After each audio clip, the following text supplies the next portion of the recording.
Mister موسیٰ السلام علیکم. وعلیکم السلام سر، کیا حال ہے آپ کے؟ All good. Thank you sir. میں اللہ بلیس یو. اللہ تعالیٰ آپ کو سلامتی دے. Thank you. اللہ آپ کو عزت دے. بہت شکریہ سر. آپ نے ایران کا جو سسٹم الٹ کے رکھ دیا، آپ تو زیارات پہ بھی اب نہیں جا سکیں گے. اب میں تو نہیں جا سکتا نا. میں تو نہیں جا سکتا. جی ہاں، انشاءاللہ جائیں گے. انشاءاللہ جائیں گے. یہ وہ ظلم کا جو چراغ ہے یہ آخر تک نہیں جلتا رہے گا. انشاءاللہ وقت آئے گا کہ ہم بس زیارات ایک پہ جائیں گے. تو آپ نے ظاہرہ بہت اچھا کام کیا ہے. یہ پرابلم ایک چیلنج ہے، زیارت پہ شاید آپ نہ جا سکے ایران، باقی تو کمال کر دیا آپ نے. جی ہاں، انشاءاللہ تبارک اللہ جو ہے چارہ ساز ہے. پھر میں اپنے کوشچن کی طرف آؤں گا.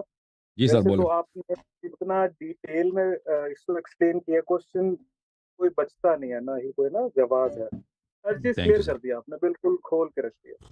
اور شیعہ مذہب میں جو ایک نئی یوتھ ہے نا، جو پڑھی لکھی یوتھ ہے، اس کی نا ایک نشانی یہی ہے کہ وہ اللہ یاری کو. ٹھیک ہے، تو بالکل اوپن آپ نے چیزیں کر کے رکھ دی ہیں. اچھا، ایک کوشچن میں کروں گا جو نارملی پبلک میں ہے آپ کے ٹاپک سے ریلیٹڈ.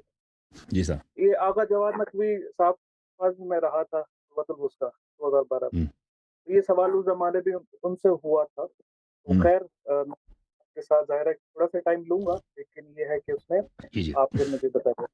اچھا، یہ تو اس میں تو کوئی بحث ہے ہی نہیں کہ امام حسین علیہ السلام کی ڈیفینسو تھا سب کچھ. جو جنگ تھی، گھیر کے مارا گیا، جیسا آپ نے بتایا. کوئی ایسا نہیں تھا کہ جی وہ اسپیشل انہوں نے کوئی انقلاب برپا کیا جیسے ایران وغیرہ سارے سامنے چیزیں پیش کر. اچھا، اس میں ایک پوائنٹ ہے، آپ تھوڑا سا اسے مجھے بتائیں گے. دیکھیں، میں تھوڑا سا ٹائم لوں گا اس کوشچن پہ نا، کیونکہ یہ کوشچن ویلڈ ہے اور بڑا پبلک میں ڈسکس ہوتا ہے. اب رسول اللہ کے بعد مولا علی نے ظاہر ہے ایسا کوئی اسٹیپ نہیں لیا انقلاب اور اس طرح سے. ان کا حق ظاہر ہے لوٹ رہا تھا. اب جب سلمان و بزرگ تھے، انہوں نے کہا یا علی آپ کریں، تو فرمایا کہ میں کچھ کرتا اگر میرے ساتھ 40 افراد ہوتے. بالکل. کیونکہ رسول اللہ کی حدیث تھی اگر 40 افراد ہوتے تو میں جو ہے اپنا حق دیتا اور وہ سارے معاملات کرتا. وقت کا جو بھی ہے خلیفہ اس کے خلاف میں. صحیح. اچھا، یہاں پہ پوائنٹ نمبر 1 ہے یہ پہلا پوائنٹ. اب ظاہر ہے اولنا محمد آخرنا محمد، ان سب کی شریعت ایک، معاملات ہے کہ سب کچھ ایک. اچھا، دوسرا پوائنٹ، امام صادق لوگ آئے کہ اپنا رسول اللہ، تھوڑا سا میں کوشچن ڈیٹیل میں ایکسپلین کروں گا کہ اپنا رسول اللہ آپ انقلاب لے کے آئیں، عروج کریں، آپ کے نانا کی شریعت ساری جو ہے اسپوائل ہو رہی ہے. امام نے سامنے بکریاں کچھ گزر رہی تھیں، امام نے فرمایا اگر ان بکریوں کے برابر بھی میرے اصحاب ہوتے میں خروج کرتا. تو اس نے جب تعداد کی نہیں، وہ 18 بھی نہیں تھی. پلس اسی طرح امام رضا. اب امام رضا کے ظاہر ایران میں تھے، وہ کچھ شخص آئے، انہوں نے بھی یہی سوال رکھا آپ وقت کے جو خلیفہ ہے آپ خروج کریں.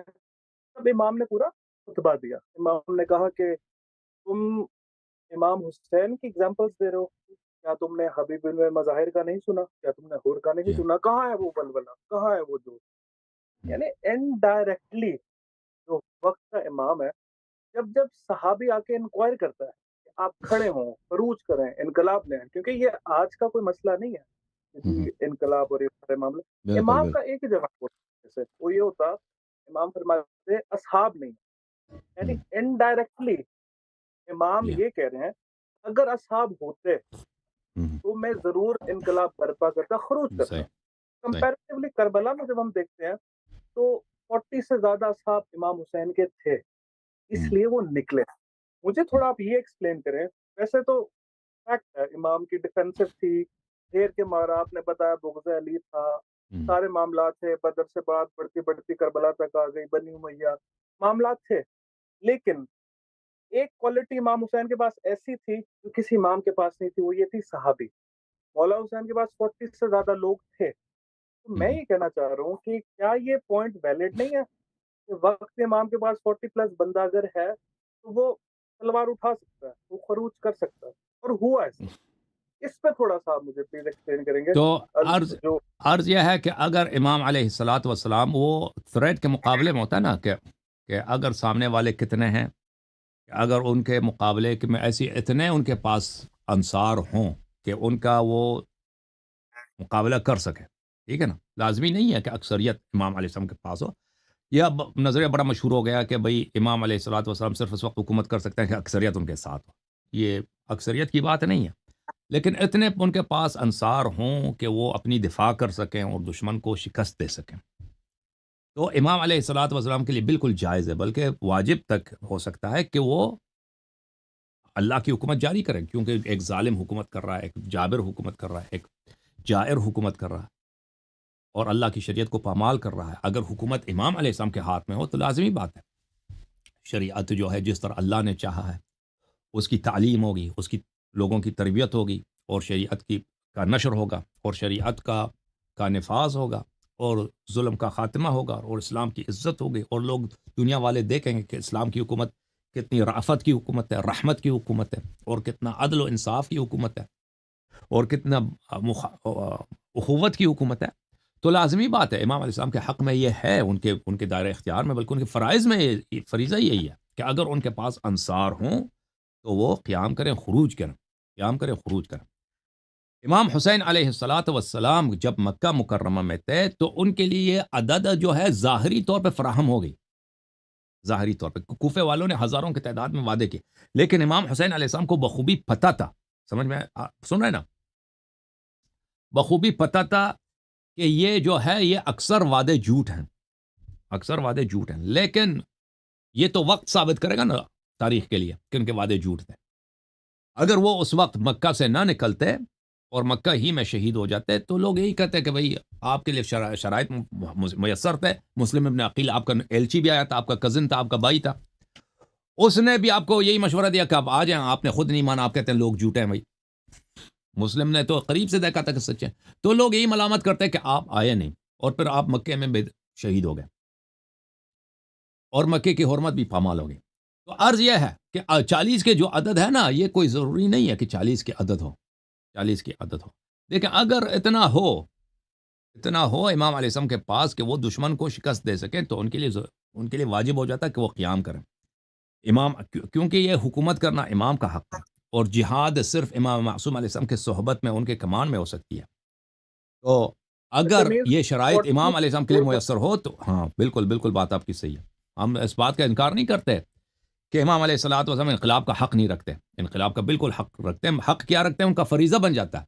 لیکن ائمہ علیہ السلام کو بخوبی پتہ تھا کہ یہ شرائط ان کے لیے کبھی میسر نہیں ہوں گے. امام عصر علیہ السلام کے آنے تک کبھی میسر نہیں ہوگی. ٹھیک ہے نا، اور کبھی میسر ہوئی بھی نہیں، کبھی نہیں ہوئی یہ انقلاب کرنے کا. ٹھیک ہے نا.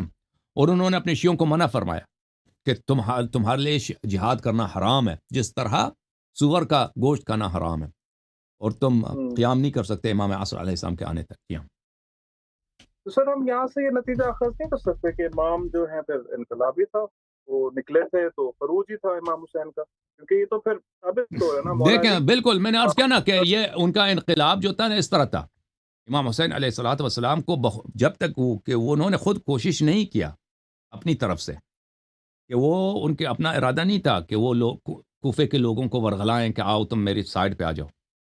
لوگوں نے جب ان پہ اتمام حجت کیا امام علیہ الصلوۃ والسلام پر، تو اس تھوڑے سے عرصے میں امام علیہ السلام کو پتہ ہے کہ یہ لوگ جھوٹ کے وعدے دے رہے ہیں، ان کے وعدے سچے نہیں ہیں. لیکن امام علیہ السلام کے پاس لے جانے کے لیے بھی کہیں جگہ نہیں تھا، دنیا میں کہیں جانے کے لیے جگہ نہیں تھا، سرپناہ نہیں تھا ان کے پاس. جہاں بھی جاتے شہید ہو جاتے. ٹھیک ہے. ظاہر میں کچھ لوگ نصرت کے وعدے دے رہے ہیں اور وہ بھی سچے نہیں، ان پہ کوئی اعتبار نہیں ہے.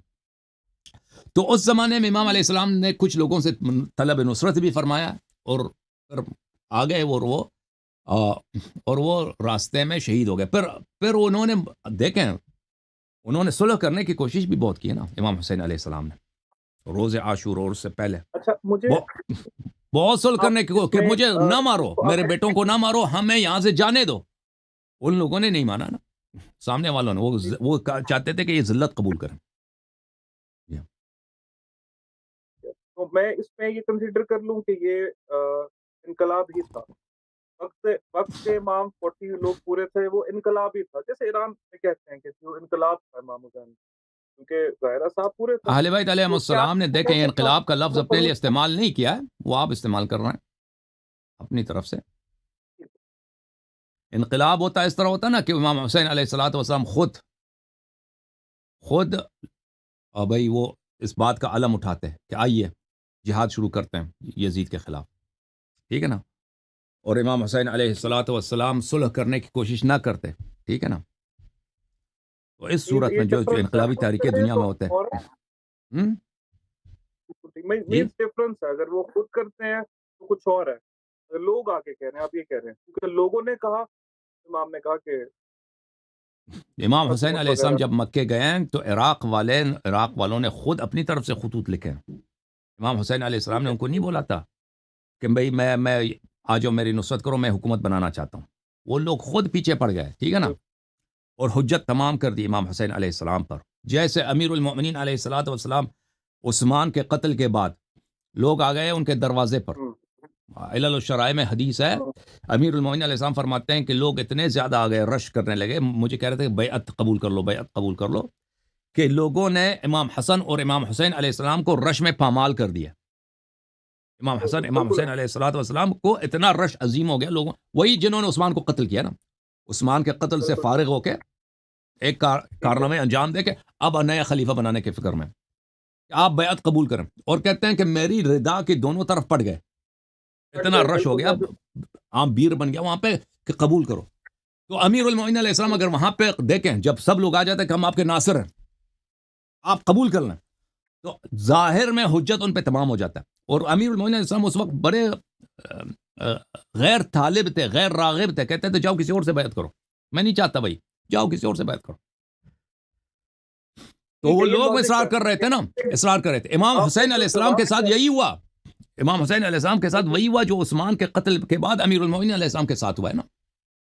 اور امیر المؤمنین علیہ السلام کو بخوبی پتہ تھا یہی لوگ جو آج آئیں کہ ہماری بیعت قبول کرو، کل یہی لوگ میری بیعت توڑ دیں گے اور میرے خلاف تلوار نکالیں گے.